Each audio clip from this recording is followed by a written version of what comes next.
quelle direction prend le DAX? Est-ce que la baisse va finalement se poursuivre? C'est très compliqué de répondre avec une vraie forte probabilité d'avoir raison. Bon, de toute façon, avoir raison, ça ne sert pas à grand-chose, hein. L'idée, c'est de bâtir un scénario avec une bonne probabilité, puis après on travaille, c'est le marché qui a raison. L'essentiel étant de travailler dans un cadre. Bon, alors le cadre, aujourd'hui, on peut le définir comme étant relativement volatile en intraday. Pas si volatile que ça sur les options, pas si volatile que ça. En tout cas, quand on analyse ce qui s'est passé depuis une semaine, puisqu'il y a une semaine, on se parlait, on était en bas, on était sur le plus bas de la semaine. On a eu un beau rebond en double appui, un beau rebond technique, 1,35%, c'est pas mal.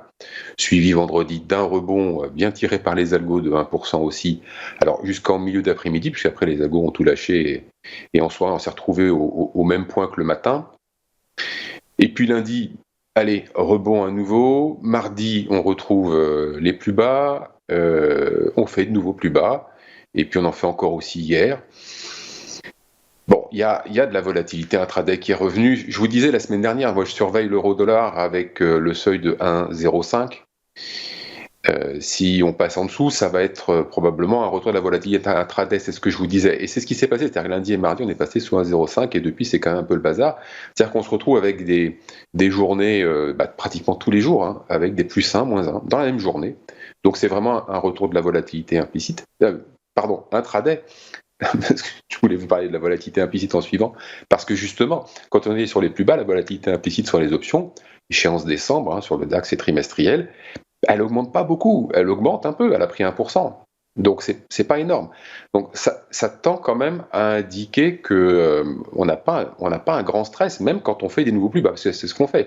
En définitive, le DAX rebondit régulièrement, mais à chaque fois, il va un petit cran plus bas. Donc il est quand même plombé, mais il ne prend pas de relais baissier, c'est-à-dire qu'il n'y a pas de panique. Il n'y a pas de panique, et puis, a priori, c'est ce qu'on anticipait comme scénario principal.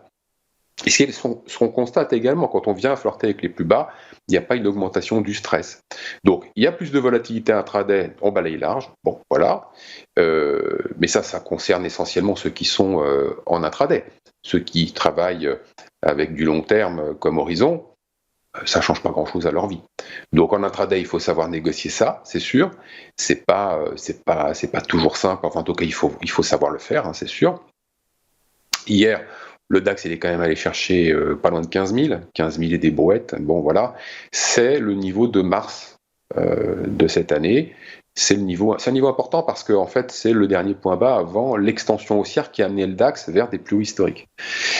Donc c'est vraiment le niveau un peu charnière, et quand on regarde la bougie d'hier, elle est intéressante, elle est très intéressante même, parce que si elle est suivie d'une bougie de rebond aujourd'hui, alors ça, c'est une figure de chartiste assez connue. Bon, j'ai oublié le nom, moi j'ai pas une éducation de la bourse très académique, j'ai appris sur le tas. Tasse de café du matin éventuellement.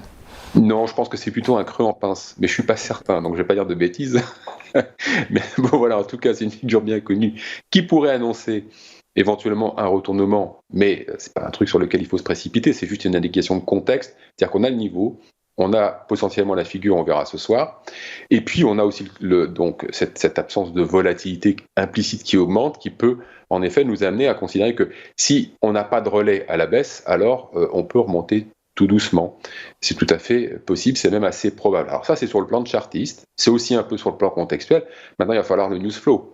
Est-ce qu'on va avoir des nouvelles qui vont amener le DAX à remonter doucement, ou bien, à l'inverse, provoquer un peu de stress? Ça, on va voir. Bon, je n'en sais rien. Tout ce que j'ai en ligne de mire, c'est ce niveau de 15 000. C'est le contexte et la représentation de chartiste, et 15 600 comme objectif principal d'un rebond technique d'amplitude. Après, on va analyser au fur et à mesure ce qui se passe, et puis après, toujours pareil, on continue nos affaires en intraday, pour ceux qui sont en intraday, avec beaucoup de prudence, mais en même temps un marché qui est agréable à travailler, parce que quand il y a la volatilité intraday, au moins on peut travailler plusieurs fois par jour, c'est plaisant. Okay, très clair. Écoutez, merci beaucoup, Eric. Eric, du coup, par la force des choses, votre scénario favori, c'est plutôt donc un rebond à court terme.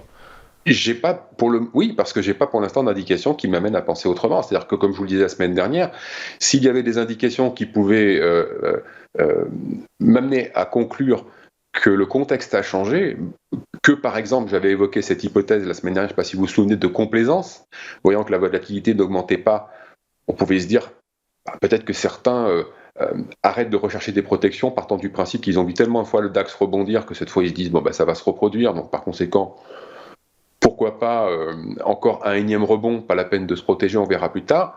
Bon, ça c'est dangereux évidemment, mais je vois pas je vois pas les investisseurs long terme comme les gérants, qui sont structurellement aussi sur le marché, s'amuser à ce genre de choses. Évidemment, se protéger, ça coûte de l'argent, ça nuit à la rentabilité.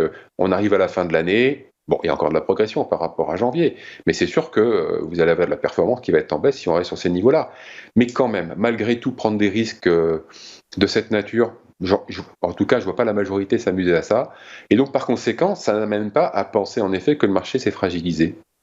Ok, très clair. Vous nous disiez également la semaine dernière, et c'était extrêmement intéressant, que potentiellement arriver sur les niveaux de 15 000 points, ça allait inciter les gérants qui sont à revoir leur niveau de stop plus bas, à aller, et du coup par la force des choses, à vendre leur position, donc à tirer les prix quand même, le DAX vers le bas. C'était extrêmement intéressant. Du coup, ça c'est un scénario que vous mettez de côté, c'est plus d'actualité. Alors, c'était pas tout à fait ça mon scénario, c'était plutôt de savoir jusqu'où les protections de type option, donc put, qui protègent les portefeuilles actions, les puts se valorisent quand le marché baisse. Bon, évidemment, les portefeuilles baissent aussi, mais l'un dans l'autre, vous avez une compensation qui se fait. La question est de savoir jusqu'où les protections put sont opérantes, ce qu'on appelle les strikes. Donc, est-ce que c'est 15 000 jusqu'à 15 800? C'est très probable. Donc, c'est la raison pour laquelle ça ne dégage pas les actions. C'est pour ça qu'il n'y a pas de relais baissier. Si vous voulez, il ne peut pas y avoir de relais baissier si les gérants ne sortent pas les lignes de leur portefeuille. Donc, tant qu'ils n'ont pas besoin de le faire parce qu'ils sont protégés, le marché fait ce qu'il fait en ce moment. Mais je ne sais pas jusqu'où opèrent les protections. C'est sûr qu'à un moment, par exemple, si on part du principe que c'est 14 008, si le marché commence à passer en dessous, les protections sont plus opérantes. Il va falloir prendre des décisions. Donc, il y aura des ventes de contraintes, probablement. Mais ce n'est pas absolument certain. Ça va aussi dépendre de comment sont construites leurs stratégies. Parce que moi, évidemment, je n'ai pas accès à tout ça, personne d'ailleurs. Donc, mais c'est juste de comprendre donc, comment tout ça est construit. Donc, d'abord, les contraintes techniques liées aux produits dérivés, la spéculation et son poids dans les échanges quotidiens. Les investisseurs long terme et leur poids dans les échanges quotidiens, aujourd'hui, c'est que dalle. Donc, c'est essentiellement un marché spéculatif. On a bien vu. Non, après, ce que vous pouvez avoir, lundi, on a vu, vendredi, on a vu les algos tirer. C'est des vendeurs à découvert pris à l'envers, des algos qui tirent. Et puis, beaucoup de contraintes de la part. Des contraintes d'agir pour se protéger, par contre, de la part des vendeurs d'options. Eux, ils sont contraints à court terme. Mais ça reste encore le volet spéculatif. Les gérants, pour l'instant, non, ils ne vendent pas les actions. Il y a pas de... On voit effectivement des fortes baisses sur certains titres sur le CAC, mais c'est pas l'ensemble. C'est pas l'ensemble. Alors, moi, j'ai à 15 jours, donc sur les options, j'ai des strikes à 15 000, moi. Du coup, par la force des choses... c'est pas les 15 000 points, c'est pas un niveau technique extrêmement important, du coup un niveau opérationnel technique de stratégie.